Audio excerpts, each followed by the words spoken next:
Assalamualaikum warahmatullahi wabarakatuh. Mari klik subscribe di channel ini dan aktifkan tanda loncengnya untuk mendapatkan update pemberitahuan di video berikutnya.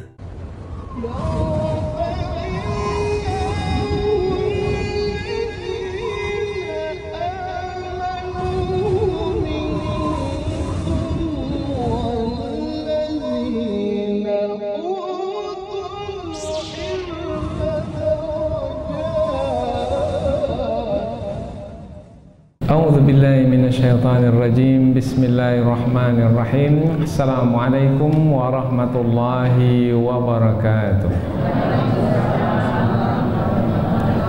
Alhamdulillahirabbil alamin wa bihi nasta'inu ala umurid dunya waddin. Nasta'inuhu wa nastaghfiruh wa na'udzu billahi min shururi anfusina wa min sayyiati a'malina. فَمَنْ يَهْدِهِ اللَّهُ فَلَا مُضِلَّ لَهُ وَمَنْ يُضْلِلْ فَلَا هَادِيَ لَهُ أَشْهَدُ أَنْ لَا إِلَهَ إِلَّا اللَّهُ وَحْدَهُ لَا شَرِيكَ لَهُ وَأَشْهَدُ أَنَّ مُحَمَّدًا عَبْدُهُ وَرَسُولُهُ لَا نَبِيَّ بَعْدَهُ أَمَّا بَعْدُ. Kita bersyukur kepada Allah Subhanahu wa taala yang masih melimpahkan rahmat dan nikmat-Nya. Kita bersyukur dengan mengucapkan Alhamdulillahirabbil alamin. Tidak lupa pula bersalawat kepada Rasulullah dengan mengucapkan Allahumma salli ala sayyidina Muhammad wa ala ali sayyidina Muhammad. Dan bersalam kepada Rasulullah dengan mengucapkan Assalamu alayka ya Rasulullah. Alhamdulillah kita dapat kembali meneruskan pengajian tafsir ayat-ayat suci Al-Quran yang insyaAllah kita akan teruskan kepada ayat yang ke-11 dari surah An-Nisa, yaitu tentang pembahagian pusaka, pembahagian warisan. Ilmu tentang pembahagian pusaka atau pembahagian warisan disebut juga sebagai ilmu faraid. Di dalam Al-Quran ada 3 ayat yang menerangkan tentang pembahagian warisan, yaitu ayat yang ke-11, ini yang kita pelajari sekarang. Kemudian ayat yang ke-12, yaitu ayat setelah ini. Kemudian ayat yang terakhir dari surah An-Nisa ini. Jadi ada 3 ayat, dan 3 ayat inilah yang disebut sebagai 3 ayat tentang ilmu faraid di dalam Al-Quran. Nanti ada juga di dalam hadis-hadis Rasulullah. Nah, ilmu tentang pembahagian warisan, tentang pembahagian pusaka adalah ilmu yang sangat mulia sekali. Di dalam hadis riwayat Imam Abu Daud diterangkan bahwasanya Rasulullah sallallahu alaihi wasallam memerintahkan Abu Hurairah supaya belajar ilmu faraid ini. Ta'allamu al-faraidah. Pelajarilah ilmu faraid, wa'allimuha, dan ajarkanlah kepada manusia. Fa innahu nisful ilmi. Sesungguhnya ilmu faraid itu adalah setengah dari ilmu. Kalau ilmu itu satu kesatuan, maka setengah dari ilmu yang ada itu adalah ilmu faraid, karena berkaitan dengan harta. Harta sudah lama dicari oleh manusia, kemudian manusia yang mencarinya meninggal dunia, kemudian meninggalkan istri, anak-anak, ayah, ibu, saudara mara, maka harta itu dia akan dibagikan kepada ahli-ahli waris yang banyak. Maka apabila ilmu faraid adalah ilmu yang membagikan harta-harta yang selama ini telah didapatkan, maka dia menjadi ilmu yang sangat penting sekali. Kalau tidak, harta itu terbuang percuma begitu saja. Bahkan di barat, yang tidak selayaknya mendapat harta dapat harta. Umpamanya seekor kucing mendapat harta, seekor anjing mendapat harta. Karena begitulah tidak memiliki ilmu tentang siapa yang berhak untuk mendapatkan harta, sehingga yang tidak layak untuk mendapatkan harta mendapatkan harta. Padahal harta itu adalah untuk dimanfaatkan oleh manusia, bukan oleh haiwan. Nah, jadi ilmu faraid ini adalah ilmu yang sangat penting sekali. Bahkan Rasulullah pun mengisyaratkan wa huwa yunsa. Ilmu faraid ini ilmu yang akan dilupakan oleh manusia.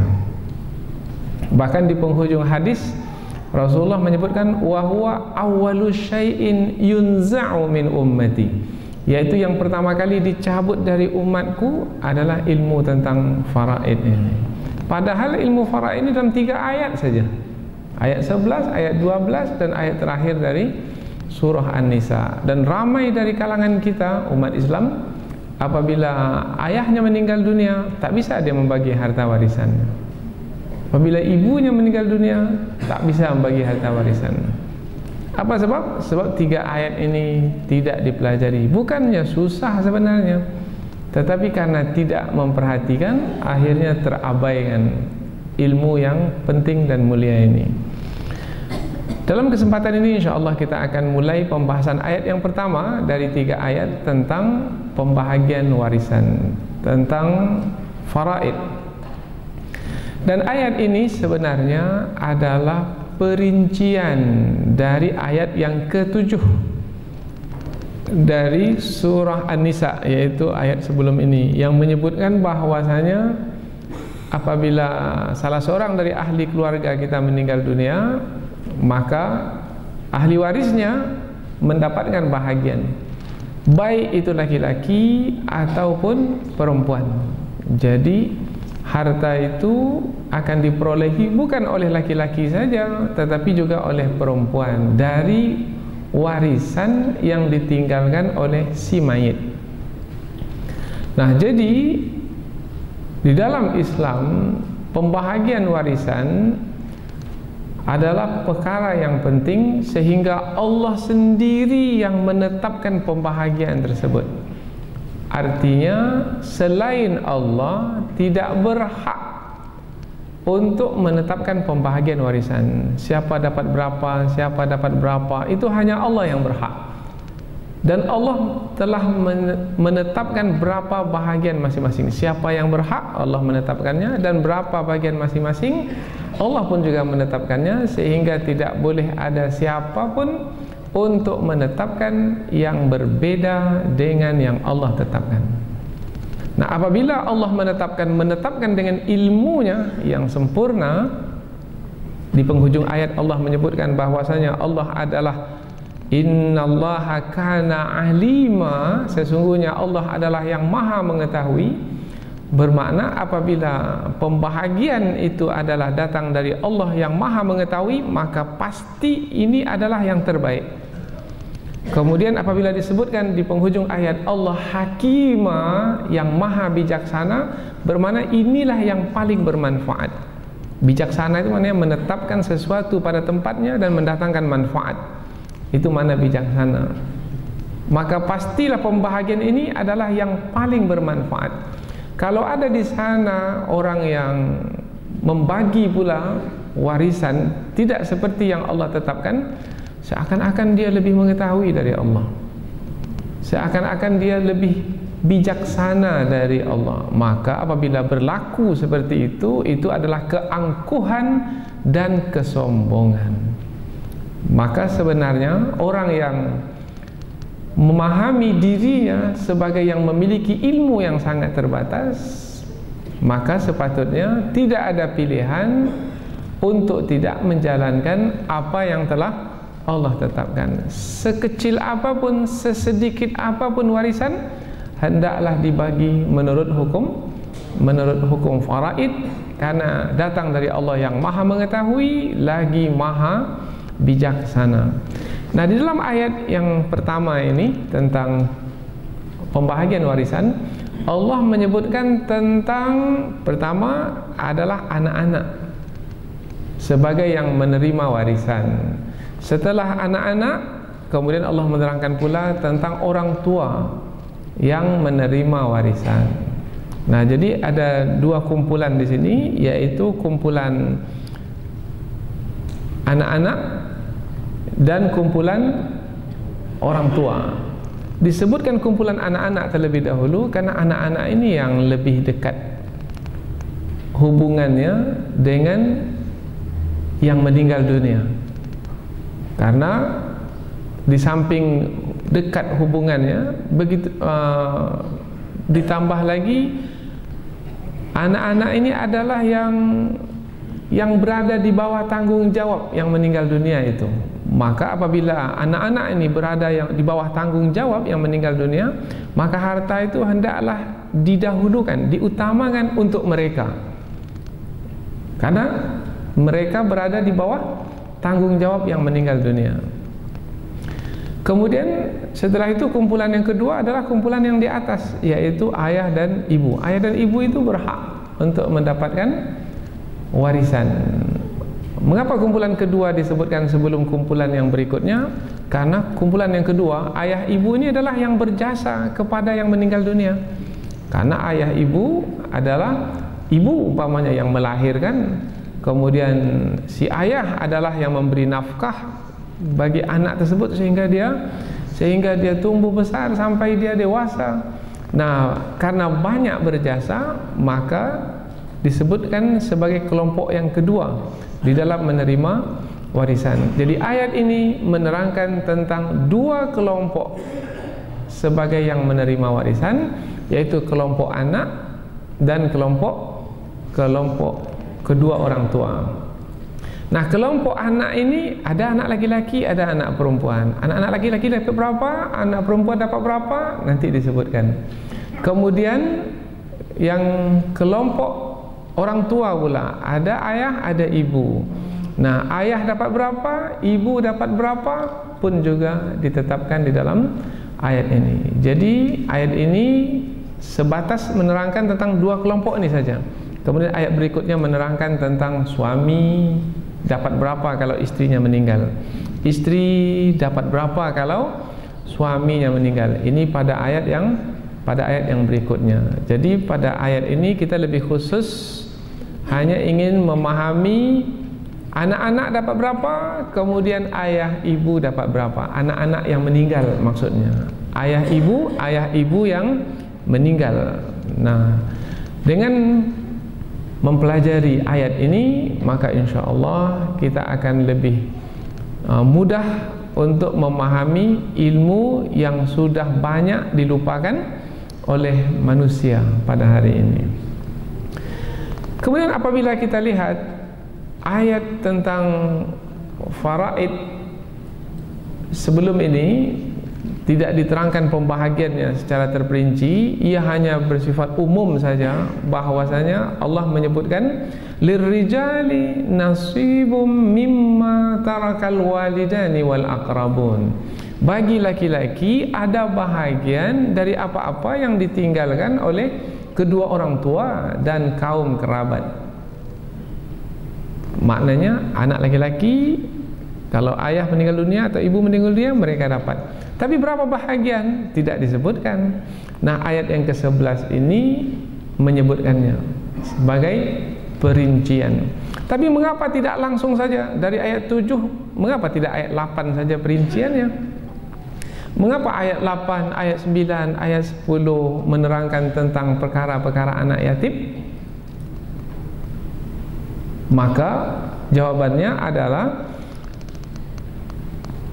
perkara anak yatim itu masuk ke dalam pembahagian masuk ke dalam perkara pembahagian warisan. Karena anak yatim kan adalah anak yang ditinggal wafat oleh ayahnya, maka anak yatim itu mendapat warisan. Maka bermakna masih lagi dalam satu judul besar, yaitu tentang harta yang diwarisi dari ayah atau orang tua yang meninggal dunia. Kemudian tidak dibuat berurutan, sebabnya adalah Allah ingin memunculkan tentang anak yatim, yaitu perkara anak yatim ini diulang berkali-kali sehingga Allah tidak langsung saja ke perkara yang berkaitan dengan hukum warisan adalah supaya anak yatim mesti diperhatikan apabila berkaitan dengan warisan. Baik itu anak yatim mewarisi warisan dari ayahnya sendiri, ataupun anak yatim itu bukan sebagai ahli waris, tetapi tetap jugalah perhatikan anak yatim tersebut meskipun dia bukan ahli waris. Karena telah terangkan sebelum ini bahwasanya anak yatim apabila menghadiri pembahagian warisan, maka hendaklah anak yatim itu pun juga anak yatim itu diberi. Jadi Allah Subhanahu wa taala menerangkan banyak ayat tentang anak yatim supaya anak yatim itu jangan ditinggalkan, jangan diabaikan. Meskipun ayat-ayat ini semua menerangkan tentang pembahagian warisan.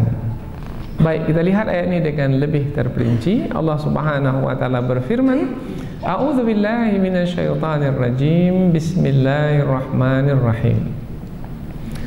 Yusikumullahu fi auladikum lizzakari mithlu hazzil unthayain fa in kunna nisaan fawqa thnatayn falahunna thulutha ma tarak wa in kanat wahidatan falahan nisf wali abawaihi likulli wahidin minhumas sudus mimma taraka in kana lahu walad fa illam yakul lahu walad wa warithahu abawahu fali ummihi thuluth fa in kana lahu ikhwatun fali ummihi sudus min ba'di wasiyatin yusi biha aw dain aba'ukum wa abna'ukum la tadruna ayyuhum aqrabu lakum naf'a faridatan minallah innallaha kana aliman hakima. Ayat ini agak panjang. Allah berfirman, Yusikumullahu fi auladikum. Allah mensyariatkan untukmu bagi anak-anakmu lizzakari mithlu hazzil unthayain, yaitu bagi anak laki-laki adalah mendapatkan sama dengan bahagian dua anak perempuan. Fa in kunna nisa'an fawqa thnataini, dan jika anak-anak perempuan itu lebih dari dua orang dan tidak memiliki saudara laki-laki, lebih dari dua orang, meninggalkan anak 3 orang, ketiga-tiganya perempuan atau lebih, falahunna thulutha ma tarak, maka bagi anak-anak perempuan itu adalah 2/3 dari harta yang ditinggalkan. Jadi 2/3 semua dimiliki oleh anak-anak perempuan tersebut. Berapa anak itu? 3, bagi 3. Yang 2/3 itu 4, bagi 4. Yang 2/3 itu. Wa in kanat wahidatan falahan nisf, dan jika anak yang ditinggalkan itu 1 orang saja perempuan, maka baginya setengah. Jadi kalau ada yang meninggal dunia, ayahnya meninggal dunia umpamanya, anak perempuan 1 saja, maka anak perempuan itu dapat setengah dari harta warisan. Wali abawaihi likulli wahidin minhumas sudusu mimma taraka in kana lahu walad. Yang tadi sudah selesai bahagian untuk anak-anak. Sekarang untuk kedua orang tua pula, berapa bahagian mereka? Dan bagi kedua orang tua masing-masing, makna masing-masing di sini ayah dan ibu, masing-masing dari mereka berdua mendapat 1/6 dari apa-apa yang ditinggalkan oleh anak mereka. Kalau anak mereka meninggal dunia, maka ayah dapat 1/6, ibu pun dapat 1/6 jika anak yang meninggal dunia itu dia punya anak pula. Jadi kalau punya anak pula, bermakna anak itu adalah cucunya. Nah, kalau anaknya itu meninggalkan anak, yaitu cucu kepadanya, maka dia dapat 1/6. Artinya ayah si mati dan ibu si mati dapat 1/6. Fa illam yakul lahu walad wa warithahu abawahu fali ummihi thuluth. Dan jika yang si mati itu tidak memiliki anak, tak ada anaknya. Tadi ada anaknya, sekarang yang mati itu tidak ada anaknya, maka bagaimana ayah ibu dapat berapa? Maka disebutkan si ibu dapat 1/3. Tadi kalau ada anak, si ibu dapat berapa? Dapat 1/6. Sekarang kalau tidak ada anak, si ibu dapat 1/3. Kalau yang mewarisi hanya ayah dan ibu saja, si ibu dapat 1/3, selebihnya si ayah. Si ayah yang mewarisi selebihnya. Kemudian berikutnya lagi, fa in kana lahu ikhwatum fali ummihi sudus. Dan jika si mati itu memiliki saudara-saudara, maka bagi ibunya 1/6. Tadi kapan si ibu dapat 1/3? Kalau yang mewarisi itu hanya ayah dan ibu saja. Si mati ini tak ada saudara-saudaranya. Tapi kalau ada saudara-saudaranya, si ibu berkurang dapatnya, yaitu 1/6 saja. Kapan pembahagian itu dilaksanakan? Min ba'di wasiyati yusi biha audain, yaitu setelah wasiat yang diwasiatkan itu ditunaikan dan hutang dibayarkan. Jadi pembahagian warisan hendaklah dilaksanakan setelah wasiat dijalankan dan hutang dibayarkan. Jangan bagi warisan dulu sementara wasiat masih belum dijalankan dan hutang pula belum dibayarkan. Kemudian Allah tutup ayat ini dengan menyatakan, aba'ukum wa abna'ukum la tadruna ayyuhum aqrabu lakum naf'a. Bapak-bapakmu dan anak-anakmu, kamu tak tahu yang mana dari mereka itu yang lebih dekat manfaatnya bagimu. Karena kamu tak tahu mana yang lebih bermanfaat, entah ayahmu, entah ibumu, entah anakmu yang laki-laki, entah anakmu yang perempuan. Karena kamu tak tahu mana yang lebih dekat manfaat, mana yang lebih dekat manfaat, yang lebih banyak mendatangkan kebaikan. Siapa yang lebih banyak mendatangkan kebaikan bagi si mati? Yang banyak berdoa untuk si mati, karena itu yang akan bermanfaat bagi si mati. Nah, si mati ini tak tahu siapa yang paling banyak berdoa nantinya. Boleh jadi ayahnya, boleh jadi ibunya. Karena tidak tahu, maka jangan bagi warisan menurut sekehendak hatimu. Karena biasanya kan orang bagi warisan, mana yang paling disukai dibanyakkannya bahagian, mana yang tak disukai disedikitkannya. Ini anak perempuan saya ini banyak ini membantu saya ini, ketika sakit dia bantu saya, bawa ke rumah sakit dia bantu saya. Kemudian kalau saya tak ada uang, dia yang belikan obat ke apotek untuk saya, dia yang banyak bersama saya. Anak laki-laki saya tak kemana perginya. Nah, kalau begitu saya banyakkanlah untuk anak perempuan saya ini. Nah, menyangka bahwasanya anak perempuannya itu yang akan mendatangkan manfaat banyak. Belum tentu setelah meninggal dunia. Belum tentu. Karena belum tentu dan Allah Maha mengetahui, maka akur sajalah, bersetuju sajalah dengan pembahagian Allah Subhanahu wa taala. Ini makna. Dan bapak-bapakmu dan anak-anakmu, kamu tak tahu yang mana dari mereka itu yang lebih dekat mendatangkan manfaat untukmu, faridatan minallah, sebagai satu yang difardukan dari Allah. Innallaha kana aliman hakima, sesungguhnya Allah adalah maha mengetahui lagi maha bijaksana. Jadi dalam terjemahan ini kita berikan ulasan juga supaya lebih mudah untuk memahami ayat ini. Jadi ayat ini secara ringkas adalah menerangkan tentang orang-orang yang menerima pembahagian dari warisan yang ditinggalkan. Siapa mereka? Ada dua kelompok, yaitu kelompok anak-anak dan kelompok orang tua. Kelompok anak disebut dahulu, setelah itu baru kelompok orang tua.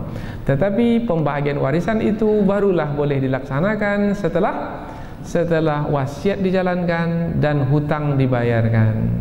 Kemudian pembahagian warisan yang Allah tetapkan itu adalah yang terbaik, karena ia adalah datang dari Allah yang maha mengetahui lagi maha bijaksana. Jangan sekali-kali buat pembahagian warisan ikut selera kita. Kononnya ini adalah yang paling bermanfaat dari anak saya, maka saya akan berikan bahagian lebih banyak untuknya. Jangan sekali-kali, karena kita tidak mengetahui yang mana dari keluarga kita itu yang lebih dekat manfaatnya atau yang lebih banyak manfaatnya untuk diri kita setelah kita meninggal dunia. Inilah dia ringkasan dari ayat yang ke-11 dari surah An-Nisa tentang pembahagian pusaka atau warisan.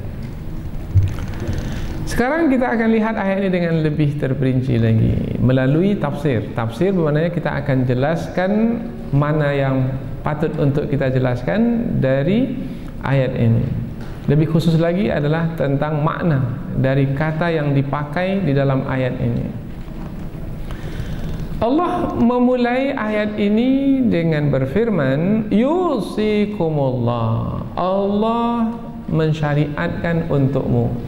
Sebenarnya apabila kita lihat kepada makna bahasa, kata yusikum sebenarnya maknanya bukanlah mensyariatkan. Sebenarnya maknanya adalah mewasiatkan. Yusi dari kata ausa, yusi, mewasiatkan. Kemudian diterjemahkan dengan mensyariatkan. Mengapa diterjemahkan dengan mensyariatkan? Sebab adalah apabila Allah yang berwasiat, maka dia adalah berupa syariat. Apabila manusia saja berwasiat, mesti dijalankan wasiatnya itu. Apalagi kalau Allah yang berwasiat. Maka ketika Allah menggunakan kata wasiat, maka ia adalah sebagai kewajiban yang lebih ditegaskan lagi. Maka kewajiban yang lebih ditegaskan disebutlah mensyariatkan, menjadi syariat. Syariat tak boleh ditinggalkan. Syariat Allah mesti dijalankan. Hukumnya adalah wajib. Nah, nanti Allah gunakan pula kata fardu, faridatan minallah. Nah, di awal Allah menggunakan kata yusikum, bermakna ia adalah yang disyariatkan dengan tegas. Kemudian ditambah pula dengan kata faridatan, sebagai yang difardukan. Telah kita terangkan sebelum ini, makna difardukan, yang mewajibkannya siapa? Allah. Karena kalau disebut kata fardu, itu kaitannya Allah yang mewajibkan. Tetapi kalau disebutkan mewajibkan, kata wajib dari kata aujaba yujibu, boleh jadi yang mewajibkan itu bukan Allah, tapi boleh jadi diri kita sendiri. Ada kalanya yang wajib itu boleh jadi kita yang mewajibkannya. Umpamanya puasa nazar. Puasa nazar itu wajib kita jalankan. Tapi siapa yang mewajibkan puasa tersebut? Kita yang mewajibkannya, karena kita yang bernazar. Tetapi puasa Ramadan, puasa Ramadan itu siapa yang mewajibkannya? Allah. Maka puasa Ramadan itu disebut puasa yang fardu, Allah yang memfardukan. Wajib juga. Kemudian puasa nazar, kita yang mewajibkannya, wajib juga. Tetapi apabila Allah yang mewajibkannya, lebih kuat berbanding kita yang mewajibkan. Artinya apa? Artinya pembahagian pusaka, pembahagian warisan, apabila ia adalah yang diwasiatkan oleh Allah, yang difardukan oleh Allah, bermana jangan sekali-kali mencari pembahagian yang lain dari pembahagian Allah. Karena ada yang mungkin ikut selera hatinya, bahwasanya semua anak ini sama di mata saya ini. Apabila sama di mata saya, maka bagi sama rata sajalah. Sama rata itu adalah keadilan. Tidak, yang adil itu adalah bukan sama rata. Yang adil itu adalah ikut kepada pembahagian yang maha adil. Siapa yang maha adil? Allah Subhanahu wa ta'ala. Bukan sama rata itu sama adil, sama rata adil, tidak. Anak kita di SD, anak kita di SMP, anak kita di SMA umpamanya. Apakah kita beri uang belanja sama rata? Tanda keadilan? Anak di SD kasih 5.000, anak di SMP kasih 5.000, anak di SMA kasih 5.000. Begitu makna adil? Tidak.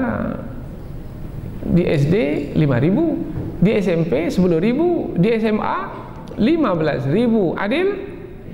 Adil. Tapi orang yang pendek akalnya, kononnya kalau sama banyak itu baru adil. Oh tidak, itu pendek akal namanya. Apalagi kalau dalam hati itu ada dengki, maka tidak bisa dia menerima.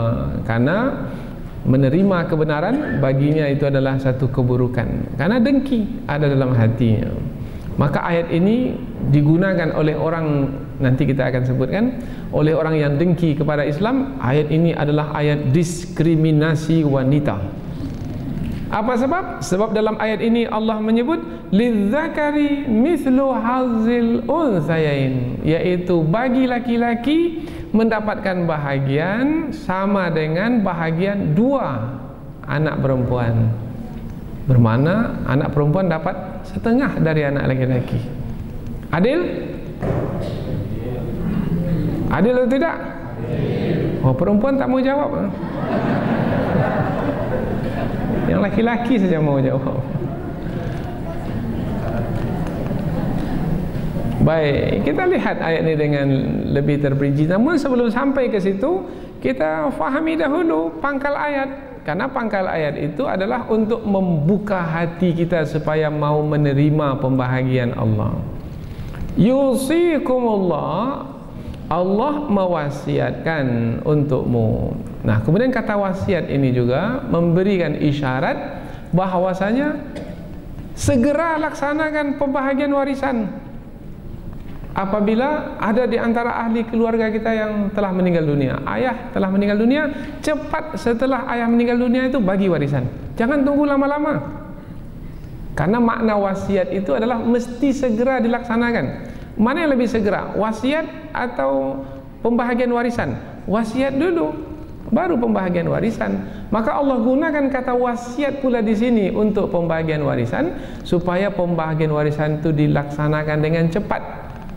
Karena ada yang beranggapan, mengapa kita bagi cepat-cepat? Belum keringlah tanah di kuburan lagi. Kalau nunggu kering, kapan keringnya? Hujan turun terus. Tidak, bukan begitu maknanya. Maknanya adalah kita ini bersegera untuk membagi warisan disebabkan karena kita tak tahu siapa pula yang akan menyusul kemudian. Nah, kalau belum lagi dibagi warisan, boleh jadi yang menyusul kemudian tidak mendapatkan bahagian dari warisan tersebut. Belum sampai lagi ke tangannya, dia dah meninggal dunia pula. Sudah 5 tahun umpamanya, entah ayah meninggal, entah ibu meninggal, tapi masih belum juga dibagi warisan, maka tak dapat masing-masing itu menikmati bahagiannya. Kemudian dah meninggal dunia pula. Tak juga kunjung dibagi warisan, kemudian meninggal dunia lagi, maka nanti akan susah membagi warisan tersebut. Maka segera bagi, jangan tunggu waktu yang lama untuk membaginya.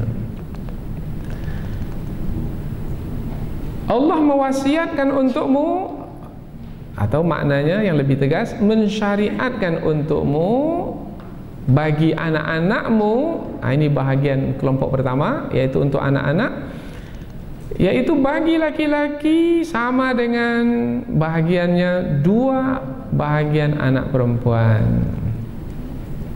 Jadi laki-laki dapat 2 kali lebih banyak dari anak perempuan. Adil? Adil. Apa sebab? Sebab Allah Maha Adil yang menetapkannya. Di mana letak keadilannya? Dibahaskan oleh ulama tafsir. Letaknya adalah anak laki-laki itu apabila dia menerima bahagian warisan, maka dia akan gunakan untuk dirinya dan juga untuk orang-orang yang berada di bawah tanggung jawabnya. Karena dia sebagai laki-laki bertanggung jawab. Kalau dia punya istri, nanti harta warisan itu untuknya dan untuk istrinya. Kalau dia punya anak-anak, dia akan berikan lagi kepada anak-anaknya. Akhirnya, meskipun harta itu jatuh ke tangan 1 orang laki-laki, tetapi dia akan dibagi kepada banyak orang yang berada di bawah tanggung jawabnya. Boleh jadi cepat habisnya. Kemudian, apabila anak perempuan menerima bahagian, meskipun setengah dari bahagian saudaranya yang laki-laki, tetapi ia hanya untuk dirinya saja. Kalau dia pula bersuami, maka yang menanggung hidupnya siapa? Suaminya. Maka harta yang dia dapatkan dari warisan itu tidak tersentuh sama sekali. Tak akan berkurang, tak akan habis-habis. Karena hidupnya itu sudah ditanggung oleh suaminya.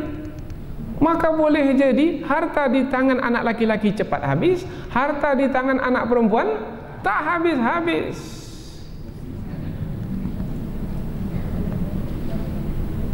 Maka sebenarnya pembahagian seperti ini adalah menguntungkan wanita itu sendiri. Maka jangan memahaminya sebatas 2 kali lebih banyak laki-laki berbanding perempuan, kemudian titik sampai di situ. Tidak boleh. Apa sebab? Sebab Allah ketika mensyariatkan sesuatu, Allah bukan hanya melihat kepada anak-anak itu saja, tapi siapa yang berada di bawah tanggung jawab mereka. Karena masyarakat itu adalah sebagai satu kesatuan, mulai dari keluarga, dan harta itu mesti dimanfaatkan.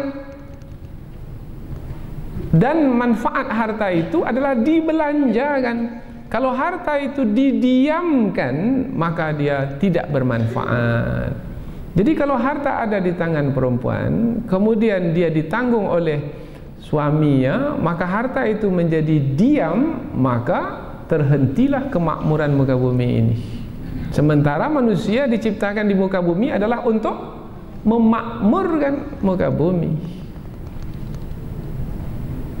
Tapi musuh Islam dia pandai. Ini ada peluang ini untuk menyebut syariat Islam itu sebagai diskriminatif terhadap wanita. Dan kita pula karena tidak punya pengetahuan, karena tak belajar tafsir, malam ini baru datang, maka menganggukkan pula apa yang dikatakan oleh musuh Islam itu. Akhirnya kita tak mau mengambil hukum faraid sebagai penyelesaian dalam pembagian warisan. Akhirnya kita pula mengiyakan, kalau begitu kita bagi sama banyak sajalah. Ini adalah karena kebodohan kita. Kemudian dalam ayat ini Allah menyebut lidzakari mithlu hazzil unthayain. Bagi laki-laki, bahagian laki-laki itu adalah 2 kali lebih banyak dari bahagian perempuan. Bahagian laki-laki adalah 2 kali lebih banyak dari bahagian perempuan. Coba rasakan susunan kata ini. Bahagian laki-laki adalah 2 kali lebih banyak dari bahagian perempuan. 1 laki-laki bahagiannya sama dengan 2 bahagian anak perempuan. Allah tidak menyebut bahagian perempuan adalah setengah dari bahagian anak laki-laki. Allah tak menyebut anak perempuan dulu. Allah menyebut anak laki-laki dulu, baru menyebut anak perempuan. Apa yang difahami dari susunan kata seperti ini? Diulang saya lagi. Ini tidak ada dalam risalah itu. Ini penyampaian secara langsung supaya kita lebih mudah untuk memahaminya. Bagi anak laki-laki, bahagiannya adalah sama dengan bahagian dua anak perempuan. Berarti yang menjadi ukuran bagi bahagian laki-laki adalah perempuan. Jadi perempuan itu menjadi pengukur untuk bahagian laki-laki. Apabila bahagian perempuan menjadi pengukur bagi bahagian laki-laki, bermakna ia bagaikan tonggak utama bagi tonggak-tonggak yang lain. Berarti apabila bahagian wanita menjadi pengukur bagi bahagian laki-laki, bermakna Allah memuliakan wanita itu. Allah mengagungkan wanita itu karena menjadikan bahagian wanita sebagai pengukur bagi bahagian laki-laki. Dan apabila dibawa kepada sebelum Islam, wanita itu malah tidak mendapatkan bahagian sama sekali. Sama sekali tidak mendapatkan. Nah, jadi dengan syariat faraid ini nampaklah bahwasanya Islam mengagungkan perempuan, mengagungkan wanita. Tapi wanita pula pada zaman sekarang ingin sama sepenuhnya dalam segala hal dengan laki-laki. Kalau laki-laki dapat satu, kami pun mau satu.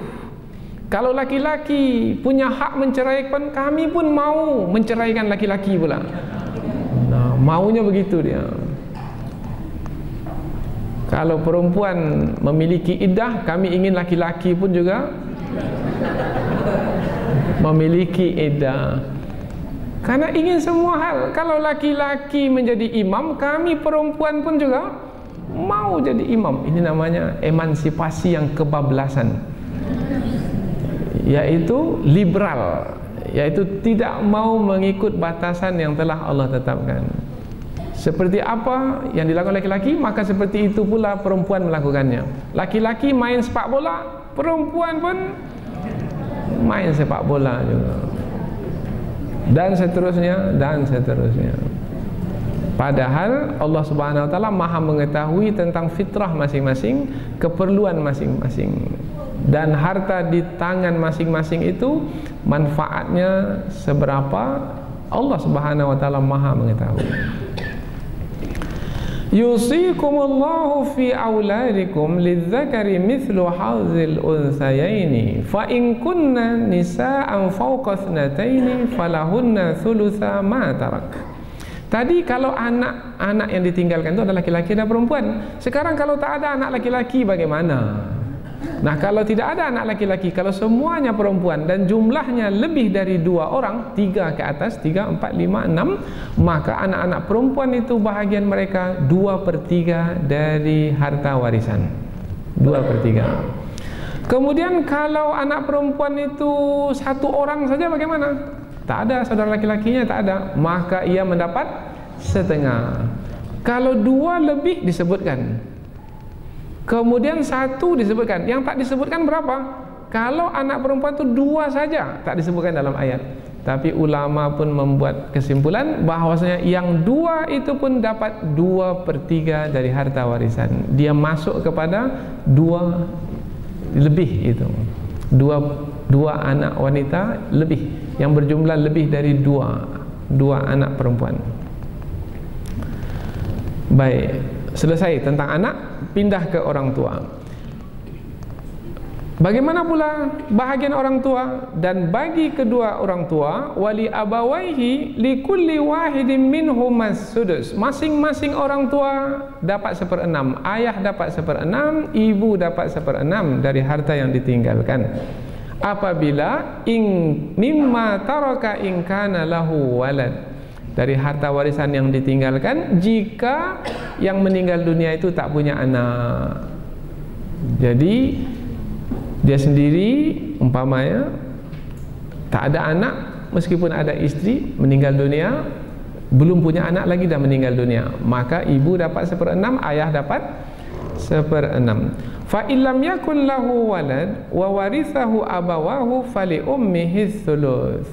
Kalau yang mewarisi itu hanya ayah dan ibu saja, umpamanya anaknya ini belum lagi berumah tangga, anak dah bekerja, sudah punya harta, punya rumah, punya kenderaan, punya harta simpanan, belum lagi beristri anak ini. Kemudian si anak ini meninggal dunia, maka ibunya dapat sepertiga. Kemudian sisanya dapatlah oleh ayahnya, kalau dia tak punya saudara-saudara yang lain. Kalau punya saudara-saudara yang lain, maka saudara-saudaranya pun juga dapat. Tetapi ibunya dapat 1/6. Fa in kana lahu walad, fa in kana lahu ikhwa, dan jika si mati itu dia memiliki saudara-saudara yang lain, maka ibunya dapat 1/6. Maknanya apa? Maknanya dalam keadaan bagaimanapun ayah dan ibu itu dapat bahagian warisan. Jadi jangan sampai si istri mengambil harta suaminya itu semuanya, sementara ayah dan ibu suaminya itu masih ada. Beri juga kepada ayah dan ibu itu. Ayah dan ibu itu tidak ditutupi, tidak dilindungi, artinya tidak terhalang untuk mendapatkan bahagian, maka ayah ibu dapat bahagian. Tinggal lagi keadaannya. Nah, keadaannya apabila ada anak dapat 1/6, dapat 1/6 ayah ibu. Tapi kalau tak ada anak, si ibu dapat 1/3. Kalau ada saudara-saudara pula, maka si ibu dapat 1/6 kembali.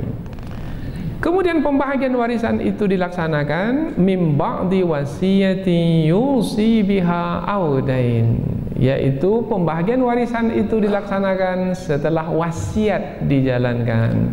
Berapa harta yang boleh diwasiatkan? 1/3 saja. Kalau ada orang yang berwasiat, maka hendaklah wasiatnya itu tidak boleh dari 1/3. Kalau lebih dari 1/3, maka dikecilkan menjadi 1/3 saja. Kalau dia berwasiat setengah hartanya, maka dikecilkan dia menjadi 1/3 saja. 2/3-nya lagi adalah jatuh sebagai warisan. Audain atau harta atau hutang, maka hutang itu mesti dibayarkan. Kalau wasiat dikeluarkan 1/3, kemudian hutangnya pula rupanya 2/3 dari harta yang ditinggalkan, bermakna tak ada lagi sisa warisan. Maka kalau begitu ahli waris gigit jari. Kesian. Konon-konon ada yang akan diterima. Rupanya setelah dibuka dokumentasi, ayah ni berutang banyak sekali. Maka kalau begitu si ahli waris tidak mendapatkan apa-apa. Apa sebab? Sebab hutang adalah lebih utama untuk dibayarkan berbanding warisan.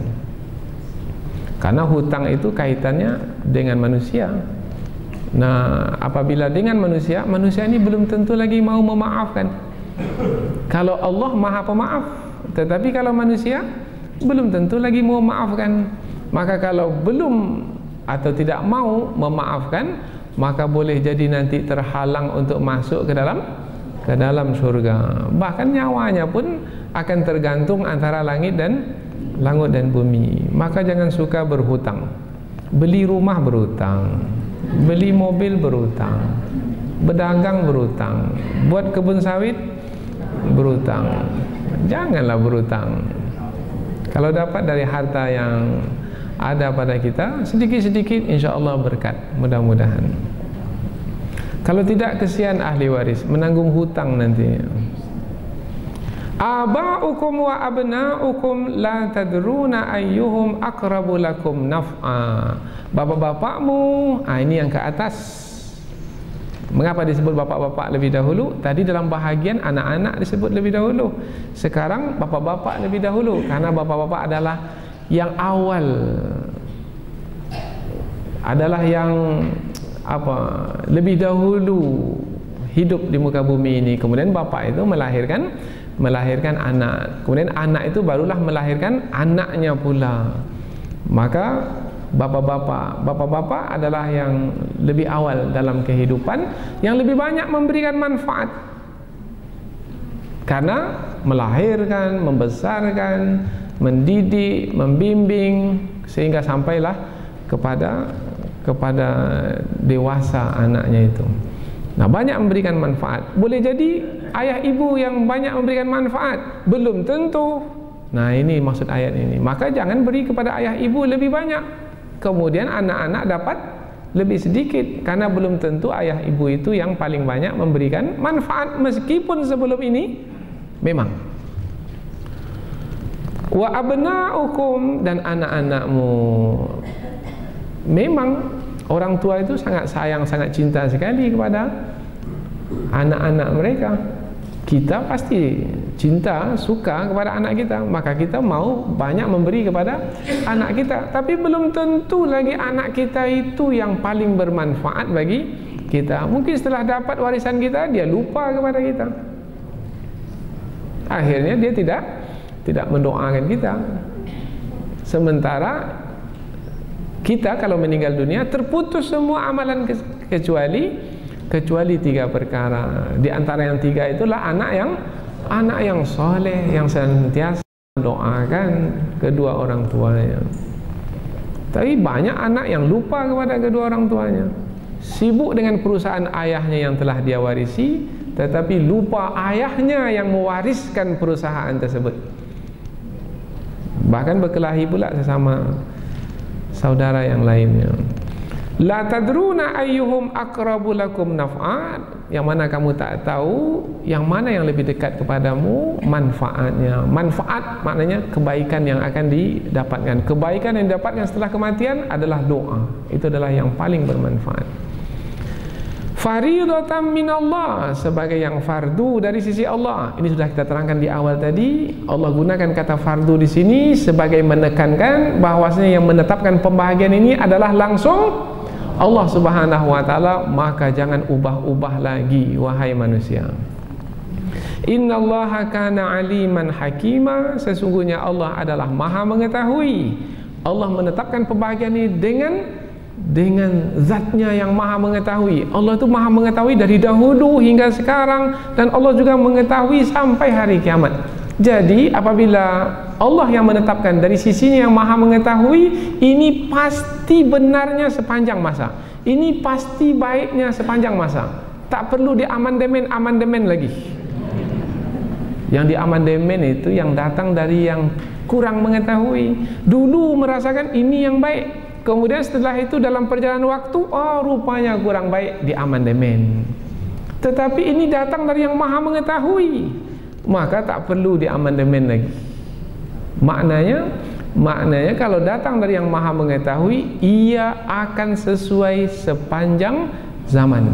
Hakimah, maha bijaksana, menetapkan sesuatu tepat pada tempatnya dan mendatangkan manfaat.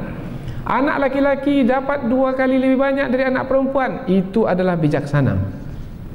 Anak perempuan dapat setengah dari laki-laki, itu adalah bijaksana.